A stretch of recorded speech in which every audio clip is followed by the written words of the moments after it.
Mardi 13 juin 2017. Mesdames, Messieurs, vous regardez Africa Today Télévision. Merci, bonsoir et bienvenue dans cette édition de nos informations. Le FMI, le Fonds monétaire international, vient de publier le rapport sur les perspectives économiques en Afrique subsaharienne. Le document fait état des possibilités de développement qui s'offrent à la région et le paradoxe des pays. Le rapport se révèle également comme un diagnostic de la situation économique dans les États de l'Afrique subsaharienne. Ça, Aluyambouno, explication. Ce rapport est loin d'énumérer tous les problèmes qui assaillent le monde économique dans les pays de l'Afrique subsaharienne, mais il donne à chacun une vue d'ensemble sur la problématique. Une des activités du Fonds monétaire, c'est de faire des analyses de situation de chaque pays en particulier et aussi pour une région.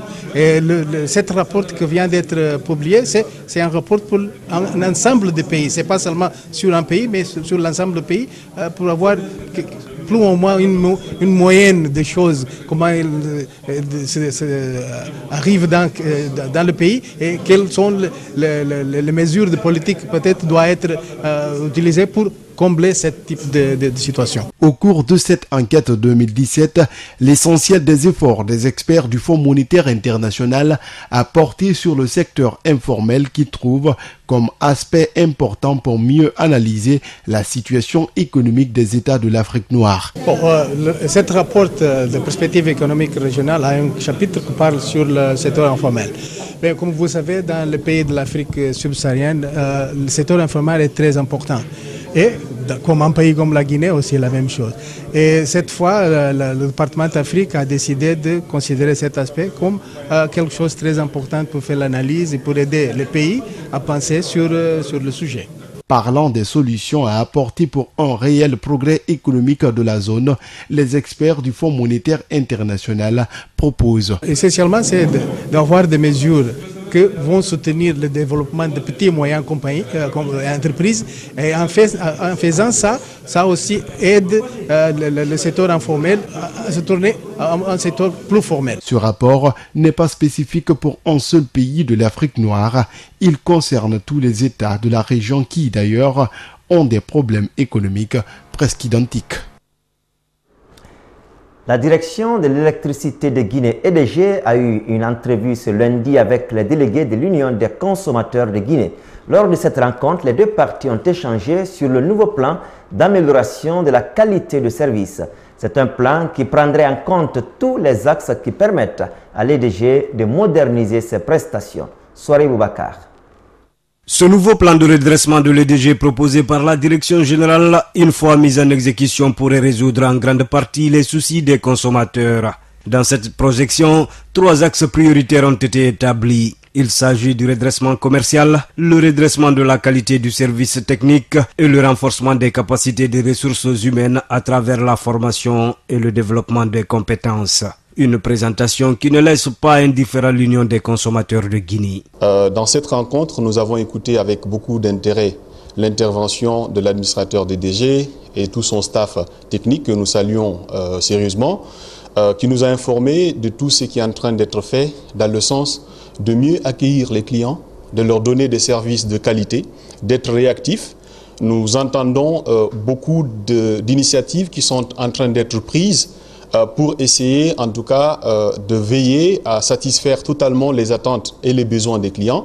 Donc au niveau de l'Union des consommateurs de Guinée, on ne peut que s'en réjouir et encourager cette démarche. Dans ce nouveau plan, le client est au centre de la préoccupation de l'EDG. Une manière pour l'entreprise de créer un rapprochement entre elle et les clients, mais aussi et surtout d'instaurer la transparence sur toute la chaîne afin de ramener la confiance mutuelle.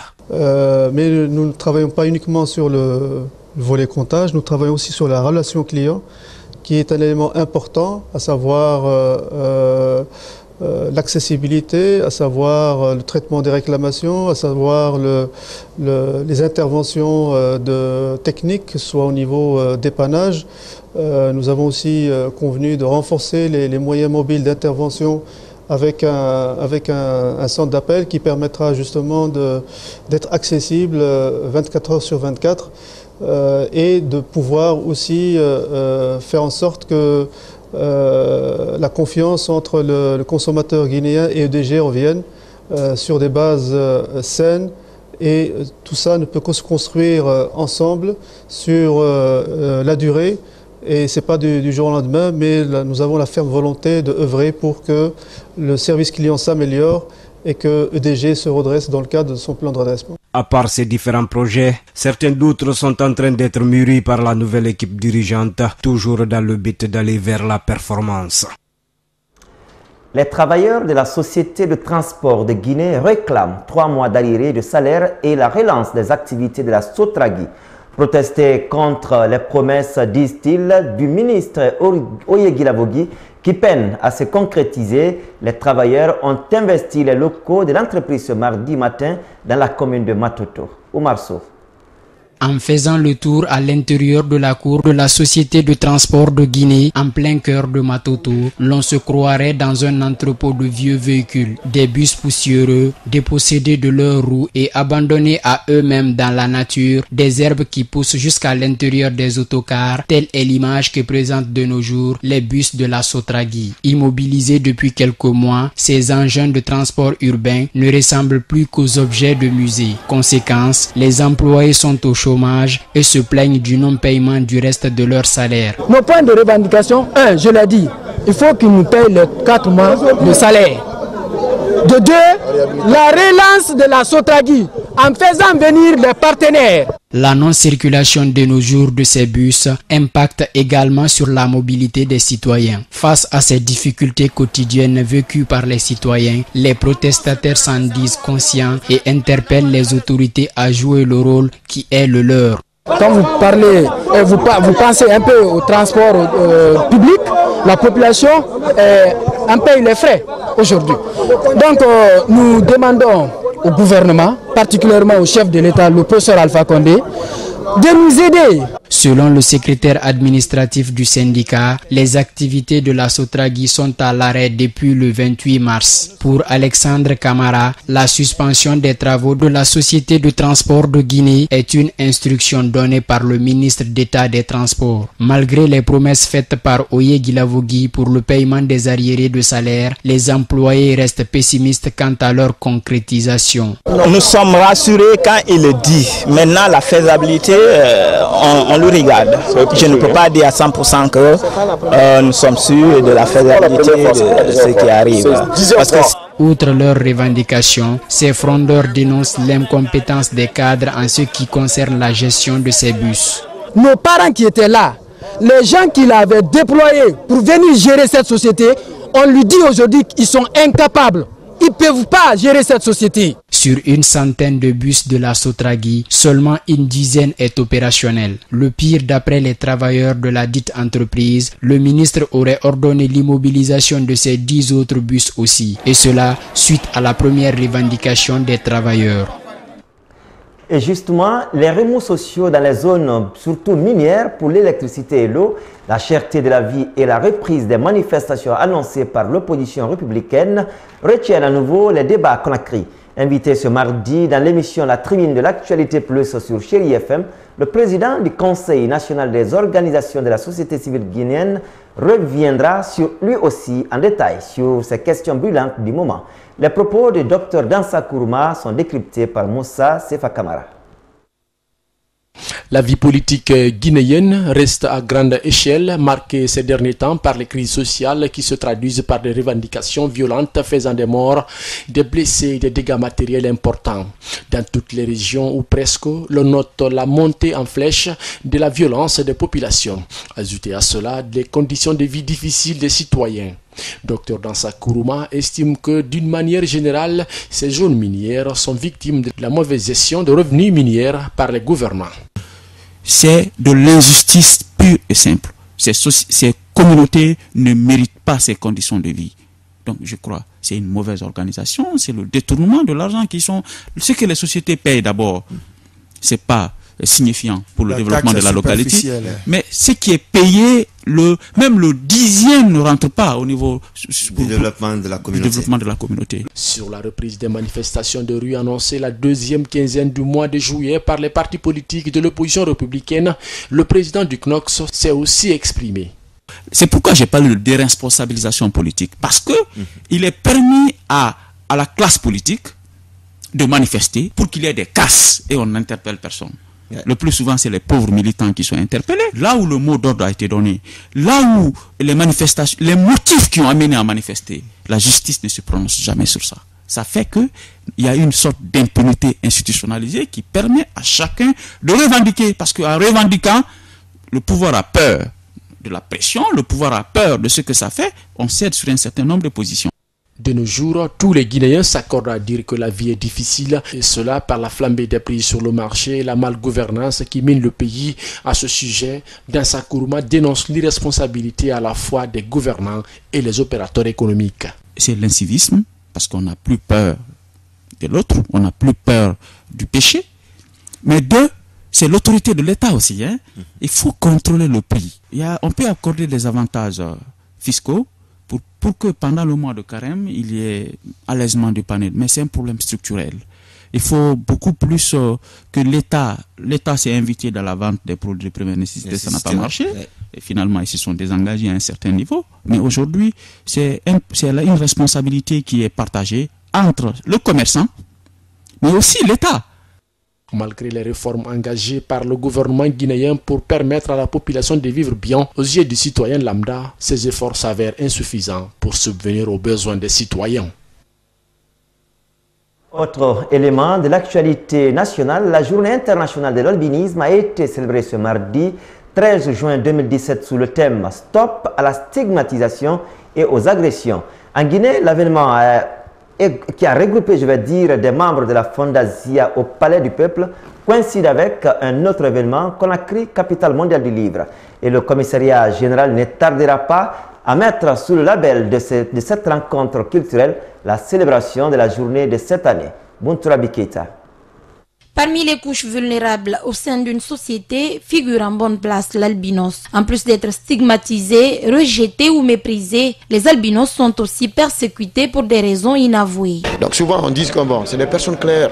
Souvent les albinos c'est des teints clairs, souvent pour avoir de l'argent et pour il faut donner aux personnes claires. Donc il faut se servir de leur organe pour être riche. On dit que c'est de la fausseté, c'est faux usage de faux. Justement, c'est pour inverser cette tendance que les Nations Unies ont décidé d'instaurer une journée en leur faveur. Journée consacrée à la sensibilisation et au plaidoyer en vue de faciliter l'intégration socio-professionnelle des albinos. On a compris par là, avec cette progression et l'évolution du monde également, cette histoire de sensibilisation, que c'est les gens même qui viennent vers les albinos. Donc il y en a beaucoup plus envahis. Vous voyez, que ce soit sur le plan sentimental, sur le plan de la collaboration. Mais malgré tout, dans la plupart aussi des décideurs, chez les décideurs, on est beaucoup stigmatisé. La célébration cette année de la journée mondiale de l'albinisme coïncide avec l'événement Conakry, capitale mondiale du livre. Et pour le commissaire général de cette plus grande rencontre culturelle, des actions vont être entreprises pour faciliter la lecture pour les albinos. Nous nous associons à cette manifestation aujourd'hui pour sonner une sonnette d'alarme, pour dire que nos enfants, nos frères et sœurs qui sont atteints de cette maladie, on ne doit pas les abandonner, on doit les accompagner. Et dans le cadre de l'année du livre, nous allons faire tout possible pour leur trouver des livres adaptés à leur convenance pour qu'ils puissent lire. Malgré des efforts et des campagnes de sensibilisation, ils sont nombreux des albinos qui passent tout leur temps à mendier dans la circulation, devant les lieux de culte et des bureaux. Après la lèpre, vivre digne, ce thème de la célébration de la 64e journée mondiale des lépreux semble bien mis en pratique par le programme national de lutte contre la lèpre en Guinée. Pour donc accélérer la réinsertion socio-économique des malades et guéris de la lèpre, le PNLL, avec l'appui des partenaires, leur offre des conteneurs kiosques et une enveloppe financière selon la disponibilité pour un départ. Et cette politique fait déjà des résultats qui encouragent les donateurs. Alceni Diallo. Tous les jours, ils venaient à mon bureau, ils étaient à nos portes pour demander ceci, cela. Je me suis dit, ça ne peut pas résoudre leurs problèmes. Mieux vaut apprendre à pêcher que de servir chaque matin du poisson, dirait l'autre. Et cette leçon, la coordinatrice du programme national de lutte contre la lèpre en fait bon usage pour les lépreux de Guinée. Désormais, plus question de déambuler devant les bureaux. Et on en donne régulièrement à nos anciens malades selon la disponibilité, parce qu'on demande aux partenaires de nous accorder un financement pour qu'on puisse confectionner ces kiosques. Et c'est accompagné d'une modeste somme comme point de départ, parce qu'on ne peut pas tout leur donner aussi. Ce qu'on leur donne, on leur demande de gérer ça bien. Sur le terrain, le constat est encourageant et la coordinatrice se réjouit des leçons tirées. Parmi eux, il y en a qui s'en sortent très bien. Ils arrivent à se nourrir, à nourrir leur famille dans ça, à payer la scolarité des enfants, à prendre en charge les soins, etc. Donc on a compris que si tu dis à quelqu'un de quitter la rue, il ne peut pas quitter comme ça sans que tu lui donnes quelque chose, si c'est à partir de la rue qu'il trouve à manger.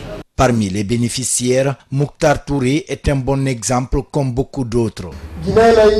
Aujourd'hui, je suis marié, j'ai des enfants. Ce sont eux aussi qui m'ont aidé à trouver une femme. Je suis en location, j'ai 4 enfants, je paye la location, je paye de l'électricité et je m'occupe de mes enfants. Pour pérenniser ce acquis et réduire considérablement la dépendance économique et la présence des lépreux dans la rue, la coordinatrice du programme national de lutte contre la lèpre lance à nouveau un appel. Au gouvernement, nos partenaires traditionnels, c'est vrai qu'ils sont en train de se battre, de nous assister, mais on demande qu'ils renforcent cette assistance pour que la majeure partie des malades, de nos malades qui sont dans la rue, puissent être dans des kiosques pareils. À en croire Hadja Fatou Sako, pas besoin des milliards pour démarrer une activité commerciale, il en faut juste une volonté et une bonne gestion de soi. Parlons toujours santé pour dire que la Fédération guinéenne des associations de guérisseurs traditionnels et herboristes était face à la presse ce mardi. Les membres de cette structure ont fait part de leurs difficultés qui bloquent toutes leurs activités de recherche. Et la cause, selon eux, serait l'attitude de certains cadres du ministère de la Santé. Saloum Kondé. C'est une affaire qui remonte à 2010, lorsque cette fédération, selon ses membres, a soumis au ministère de la Santé le projet de construction de l'hôpital des tradipraticiens.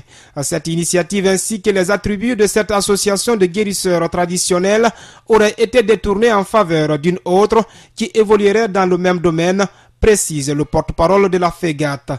Donc il a fallu maintenant que l'on fasse des recherches pour savoir à qui cette ONG a été octroyée.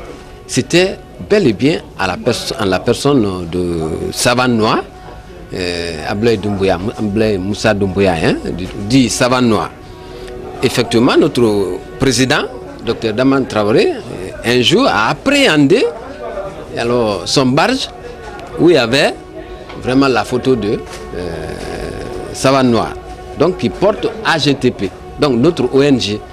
Alors, sur le coup, alors, nous, on a rédigé une plainte qu'on a déposée au niveau de Mafanko.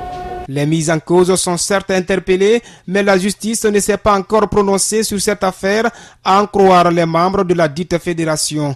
Mais avant le réquisitoire final, le président de la FEGAT continue à brandir les preuves montrant la complicité de certains cadres du ministère de la Santé. Le blocage que nous connaissons là, c'est dû au ministère de la Santé et certains cadres véreux qui sont là. Par exemple, on peut parler de Dr Gamis, qui est le chef de division médecine traditionnelle, là-bas. On peut parler aussi de l'ancien ministre là, Nouan Kaba. Il y en a beaucoup, ces cadres-là, tels qu'on a cités dans le discours. Pour donc trouver une solution à cette situation, la Fédération guinéenne des guérisseurs traditionnels et herboristes compte rencontrer le président de la République pour non seulement expliquer ce problème, mais aussi lui faire part des ambitions de cette association qui compte approfondir des recherches même sur le sida et le paludisme en Guinée.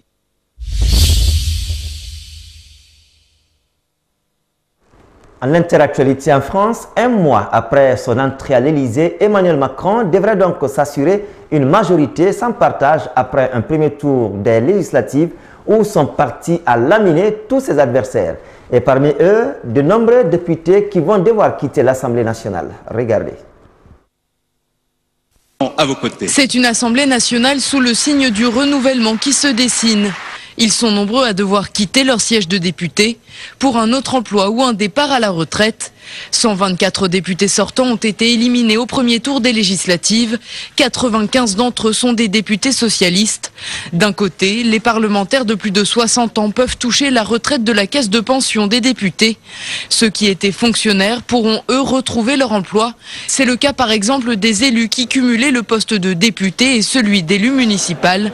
Pour les autres, il faut rechercher un nouveau travail. Dans ce cas, une allocation dégressive est prévue pour les députés battus, comme ceux qui ont décidé de ne pas se représenter. Marion Maréchal Le Pen, par exemple, qui a fait le choix de ne pas se représenter, peut toucher aussi cette allocation. Elle compte travailler dans le secteur privé.